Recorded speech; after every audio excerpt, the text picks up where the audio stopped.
नमस्कार मित्रांनो. तर आजचा आपला विषय असा आहे की ज्यावेळेला मी सोशल मीडियावरती म्हणा किंवा यूट्यूबवरती रील्स वगैरे म्हणा, इकडे-तिकडे ज्यावेळेला मी आपलं ते ओपन करून आपलं बघत असतो आहे, त्यावेळेला ज्या रील्स वगैरे आपल्या फीडमध्ये असतात, त्या रील्स बघून मित्रांनो वाईट वाटतं की काही शेतकरी म्हणा किंवा जे नव्यानं शेती करायला शिकलेली जी जी आजकालची जी नवीन पिढी आहे, जी की बांधावर बसून शेती करणारी आजकालची जी पिढी आहे, आपलं बांधावर बसून शेती करायचं आणि रील्स बनवून टाकायचं आणि शेतकरी हा जगाचा पोशिंदा आहे. शेतकरी हा मातीतून सोनं पिकवतो. शेतकरी रात्रंदिवस काबाड कष्ट करतो. आम्ही पिकवतोय म्हणून जग खातंय. आम्ही अन्न निर्माते. हे अशा रील्स बनवायच्या बांधावर बसून रील्स बनवून टाकायच्या आणि कामगार लावून शेती करायची आणि वरनं काय काय म्हणायचं, सरकारनं हमीभाव दिला नाही, शेती परवडत नाही, शेतकऱ्यावरती अन्याय होतोय, असं होतंय, तसं होतंय. तर मला ह्या गोष्टीचं खरंच वाईट वाटतं की ज्या आता लहानपणापासून मी जी शेती बघत आलो किंवा आम्ही आमच्या घरामध्ये आम्ही जी परंपरागत आम्ही जी शेती करत आलो आहे, आम्हाला असं कधीच वाटलं नाही की बाबा आम्ही आम्ही जगाचं पोषण करतो आहे किंवा आम्ही शेतकरी या मातीतनं सोनं पिकवतो आहे, रात्रंदिवस कष्ट करतो. ह्या सगळ्या गोष्टींचा जरासं मित्रांनो जर आपण प्रामाणिकपणे जर विचार केला, तर एक-एक गोष्टीचा तुम्ही एक-एक शब्दाचा तुम्ही विचार करून बघितला, तर तुमच्या लक्षात येतील की बाबा आपण एका भ्रमात अडकलो आहे किंवा आपल्याला अडकवलं गेलं असं म्हटलं तरी हरकत नाही. आपण म्हणतोय की शेतकरी हा जगाचा पोशिंदा आहे. आज शेतकऱ्याची अवस्था अशी आहे की स्वतःच्या कुटुंबाचं पोषण करणं अवघड झालं आहे. ही वस्तुस्थिती आहे मित्रांनो. स्वतःचं कुटुंबाचं पोषण करणं शेतकऱ्याला शक्य नाही आणि आपण म्हणतो शेतकरी हा जगाचा पोशिंदा आहे. काय थोडं तरी आपल्याला ह्या गोष्टीचं म्हणजे आपण जरासा ह्या गोष्टीचा विचार केला पाहिजे. आपण म्हणतोय शेतकरी मातीतनं सोनं पिकवतोय. अरे मातीतनं सोनं जर पिकवलं असतं, तर जरासं तुम्ही जे कोणी व्हिडिओ बघायला लागलाय, जरा तुम्ही स्वतःच्या मनाला विचारून बघा की लास्ट टाईम तुम्ही तुमच्या बायकोला म्हणा किंवा तुमच्या आईला तुम्ही लास्ट टाईम घरामध्ये सोनं कधी केलं होतं? जरा स्वतः प्रामाणिकपणे जरासं विचार करून बघा ह्या गोष्टीचा. हे असं काही नसतं मित्रांनो. हे फक्त हे सोशल मीडियावरती फक्त एक शेतकऱ्याला फक्त हे मूर्खात काढण्याचा प्रकार आहे सगळा ह्यो. शेतकरी हा रात्रंदिवस कष्ट करतोय आणि असं करतोय. अरे मला सांगा, शेतकरी किंवा शेती हा एकच बिझनेस असा आहे की जो 365 दिवसापैकी फक्त 65 दिवस केला जातोय. लक्षात ठेवून घ्या. तुम्ही जरा या गोष्टीचा नीट अभ्यास करून बघा. आपण म्हणतो की आपण एवढं कष्ट करतोय, रात्रंदिवस कष्ट करतोय, हे करतोय. अरे पण किती दिवस कष्ट करतोय आपण? बघा जरासं तुम्ही.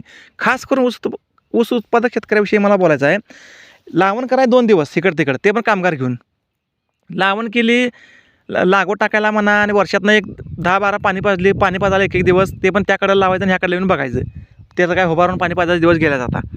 त्यामुळे काय पाणी पण काही धरून पाजायला लागत नाही. त्या कडेला सगळ्या दारं मोडायची, दुसऱ्या दिवशी सकाळी इकडे येऊन बघायचं. भांगलन करायला काय तणनाशकच आहे आता. आता कोण खुरपं घेऊन कोण स्वतः कोण भांगलत नाही.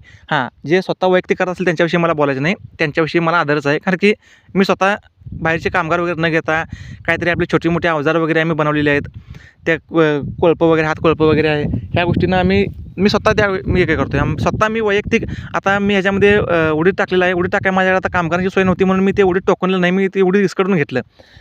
भांगलायला मी की शक्यतो माणसं घेतच नाही. माझ्याकडे हातकोळपा आहे. हातकोळप्यानं सगळं माझं चालू असतं. जितकं होता होईल तितकं मला स्वतः घरनं करण्याचा मी प्रयत्न करतो आहे. पण सांगायचा मुद्दा आहे की जे स्वतः करत असतील त्यांच्याविषयी पूर्ण आदर आहे. पण ही जो एक दिखावा जो केला जातो आहे, जो सोशल मीडियावरती इकडं-तिकडं आपण सांगितलं जातं की शेतकरी असं उघड्या आभाळाखाली आमचं प्रॉपर्टी आहे. अरे मग काय त्याला वर छत मारायचा काय? काही उगाच आपलं काही रील बनवायच्या. ते आता ते डेअरी फार्मिंगमध्ये वगैरे त्या रील्स बघत असतो. टाक चारा, काढ धारा. अरे एवढं सोपं असते होय? टाक चारा आणि काढ धारा. एखादं जनावर दगावलं म्हणजे बोंबलत सगळं वर्षभराचं सगळं मिळवलेलं पैसे सगळं फुकट जातात तिकडं. आमचं झालं आहे तसं. सगळं चांगलं जनावर असतं. एखादं जनावर अचानकच त्याला काहीतरी होतं. अचानक अटॅक येतोय, अचानक त्याला काहीतरी होतंय. एक जनावर बादच होतंय, अचानक त्याचं अंग बाहेर येतंय. एक जनावर बाद झालं की वर्षभराचं त्याची अख्ख्या गोट्याची जी मिळकत असते सगळी मिळकत फुकट जाते आणि ह्यांची रील्स काय टाकतात, टाक चारा आणि काढ धारा म्हणा. एवढं सोपं नसतंय सगळं ते. काही आपलं उठायचं आणि शेतकरी असं आम्ही पिकवतोय म्हणून तुम्ही खाताय. अरे बाबा तुम्ही काय पिकवताय जरा स्वतःला विचारा जरासं. आज विचार करण्यासारखी गोष्ट आहे मित्रांनो. साधी गोष्ट आहे. तुम्ही काही करू नका. फक्त बाजारामध्ये जावा तुम्ही. मार्केटमध्ये तुमचा ज्या आठवड्याचा जो बाजार असतो ना, बाजारात जावा आणि जे विकत घेणारे जे आहेत ना, ते कोण आहे जरासं बघा. विकत घेणारे दुर्दैव आहे आपलं हे मित्रांनो. मी स्वतः या गोष्टी बघतोय, ऑब्झर्व्ह करतोय. विकत घेणारे शेतकरी आहेत, लक्षात ठेवून घ्या. भाजीपाला विकत घेणारे शेतकरी आहेत आणि विकणारे कोण आहेत? व्यापारी. विकायला लागलेत व्यापारी. खरं तर विकलं पाहिजे शेतकऱ्यांना आणि विकत घेतलं पाहिजे व्यापाऱ्यांना. आज तुम्ही तुमच्या गावचा आठवडे बाजार जेव्हा असेल ना, जाऊन बघा तुम्ही. ही वस्तुस्थिती आहे मित्रांनो. बाजारात जाऊन बघितलं तर विकत घेणारा जास्तीत जास्त हा 80% हा शेतकरीच वर्ग आहे, लक्षात ठेवून घ्या. आणि त्यांची शेती आहे, प्रत्येकाची शेती आहे, पण त्यांचा घरचा भाजीपाला नाही आहे. आज जर तुम्ही बघितलं तर डेअरीमध्ये जर जाऊन तुम्ही बघितलं तर दूध घालणारी लोकं जी आहेत की नाही त्यातली 80% लोकांची शेतीच नाही. ही वस्तुस्थिती आहे मित्रांनो. खेडेगावामध्ये जाऊन बघा तुम्ही. माझ्या गावात तर ही परिस्थिती आहे. 80% जे दूध उत्पादक शेतकरी आहेत त्यांची स्वतःची शेतीच नाही. ते कुठं तर इकडं-तिकडं दुसऱ्याच्या तर शेतीवर आपलं वरबडून आणायचं, नाहीतर कोणाच्या तर भागानं शेती केलेल्या असत्या त्याच्या शेतातलं आणायचं. म्हणजे कामगार लोकं आहेत ती. ती लोकं 2-2, 4-4, 5-5 जनावरं बाळगलेत आणि जो शेतकरी आहे तो दूध विकत घेऊन खातोय. ही वस्तुस्थिती आहे मित्रांनो. ही वस्तुस्थिती आहे आणि तुम्हीसुद्धा तुमच्या घरात म्हणा, तुमच्या आजूबाजूला शेजारीसुद्धा बघा, हीच परिस्थिती आहे. पण आपल्याला कसं आहे, आपल्याला ह्या गोष्टी बोलायला किंवा ऐकायला आवडत नाहीत. आपल्याला काय आवडतं आहे, जेव्हा एखादा नेता म्हणा किंवा एखादा यूट्यूबवरती मोठं-मोठं सांगतोय, शेतकऱ्यानं असं केलं, शेतकरी हा रात्रंदिवस कष्ट करतोय, घामातून मोती पिकवतोय. अरे घामातनं मोती कधी पिकतात काय? हां? घामातनं मोती पिकत असतं तर त्याच्या आईला आज आम्ही करोडपती झालो असतो की. कुठनं घाम पडतोय आमचा आमचा आम्हाला कळत नाही. आणि काय तर सांगत बसतात आपल्या घामातनं मोती पिकवतोय म्हणे. काय तर आपलं उगाच फालतू काहीतरी बोलत बसायचं. काय झालं सांगतो तुम्हाला. कसं असतंय ज्यावेळेला एखादा राजकीय कार्यकर्ता, राजकीय नेता वगैरे जेव्हा आपल्या कार्यकर्त्यांना प्रोत्साहन देत असतोय, तो काय म्हणतोय, हा विजय माझा नाही, हा विजय तुमचा आहे. तुम्ही असं केलं, तुम्ही रात्रंदिवस कष्ट केले, तुम्ही सगळ्यांनी असं केलं, तुम्ही हे केलं म्हणून मी जिंकून आलो, असं झालं. हे काय असते माहीत आहे, ती जी खोया लावडाचे जे कार्यकर्ता असतात की नाही, ती 100 रुपयाचं पेट्रोल टाकलं की 2 मटणाची फोडं दिली, 1 दारूची बाटली दिली की ती घरदार विसरतात आणि 15 दिवस ते नेत्याच्या पाठीमागे फिरतात. हे जे असलं कार्यकर्ता असतात की नाही, अशा लोकांना खुश करायला लागते.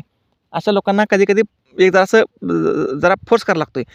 मग त्यासाठी म्हणून त्यांना ते एक प्रोत्साहन दिलं जातं आहे. त्याला एक सेल्फिश मोटिवेशन म्हणूया आपण, एक स्वार्थी प्रोत्साहन म्हणा आपण त्याला.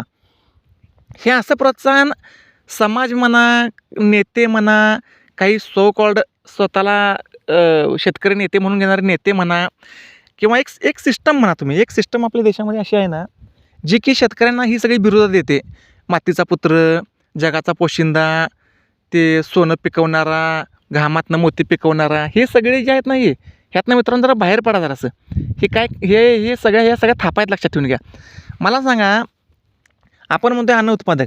आपण घरचं तुम्ही वैयक्तिक जर तुमच्या घरचा विचार करून बघा. तुमच्या घरामध्ये जी ज्वारी येते ती तुम्ही पिकवली आहे का सांगा पहिला. तुम्ही जो भात खाताय तुमच्या शेतातला आहे का सांगा पहिला मला. आपल्या शेतातलं आहे काय सांगा. त्या सगळ्या गोष्टी सोडून द्या. आपण ऊस उत्पादक शेतकरी आहे.